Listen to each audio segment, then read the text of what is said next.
reactions have continued to trail Nigeria's $9 million lobbying contract in the United States as the U.S. Congress has raised alarms, warning it could downplay serious human rights and religious freedom violations.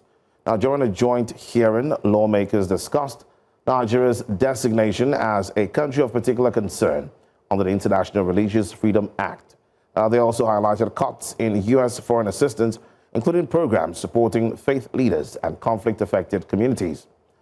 Meanwhile, Nigeria's First Lady, Mrs. Tinubu, was acknowledged by President Trump at the National Prayer Breakfast in Washington, D.C., an act some global affairs analysts say raises questions about the broader U.S.-Nigeria relationships amid ongoing human rights scrutiny. Joining us live is global affairs analyst Ejike Ukpa.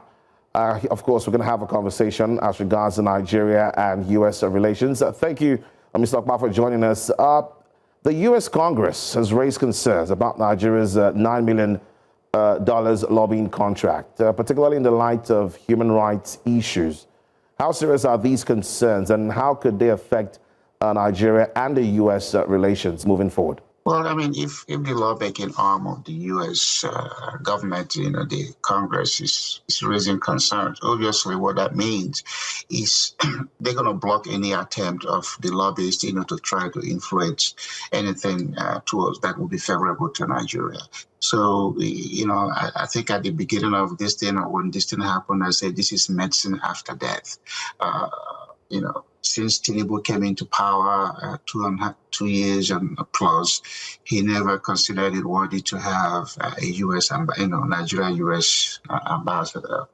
And now that things, bubbling up, it's like, like we said in Texas or U.S., the shit has hit the fan. Everybody's scrambling, and then, you're hiring a lobbyist and try to see if you can, manage the damage.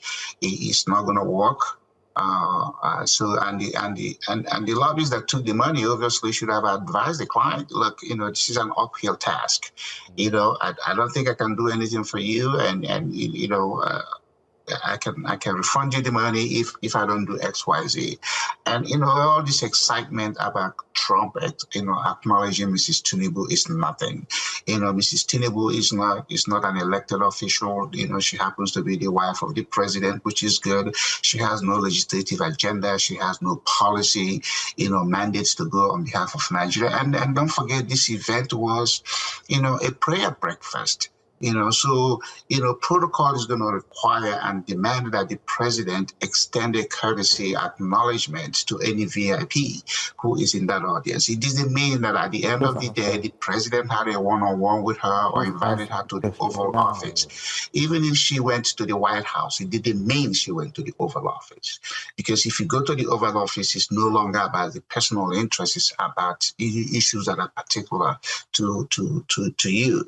So all of that, Nigeria should downplay it. Nigeria should now start seeking ways. What are the angles? How can we effectively get our information or desire out to appeal to the American audience? Who, if the American audience are appealed to, they will reach out to their elected officials and say, hey, are you guys really considering this thing, or are you just, ignoring that? But Nigeria is not doing it. There are a lot of Nigerian Americans and American Nigerians that are in this country. This is the largest population of Nigerians outside of Nigeria. But you're not using them, you just, cherry picking who is going to get something done for you. I'm just saying it's not going to improve the relationship, because Congress people have now expressed this kind of thing. Congress have never expressed this concern about lobbying. You go look at the record. They have never said, "Oh, you're lobbying." Lobbying when there are more things to be, talking about. And so Nigeria is at the losing end again, and so, but who knows what can happen and improve the situation. Well, right now, this is egg on Tinubu's face, and his handlers are not giving him the honest truth, throwing money, down the drain. It ain't going to get you fresh water. Now, given the ongoing concerns about Nigeria's human rights record, I'm just thinking, how does Mrs. Tinubu's recognition by Trump play into the broader narrative of Nigeria's relationship with the U.S.? I mean, what I'm saying is, does it help or hinder the country's diplomatic standing? it doesn't help. It doesn't add anything, because, Mrs. Tinubu is a Christian and the husband is a Muslim. Before these things happened, what was she telling the husband? I always ask, what is the pillow talk between the first lady and the governor or the president?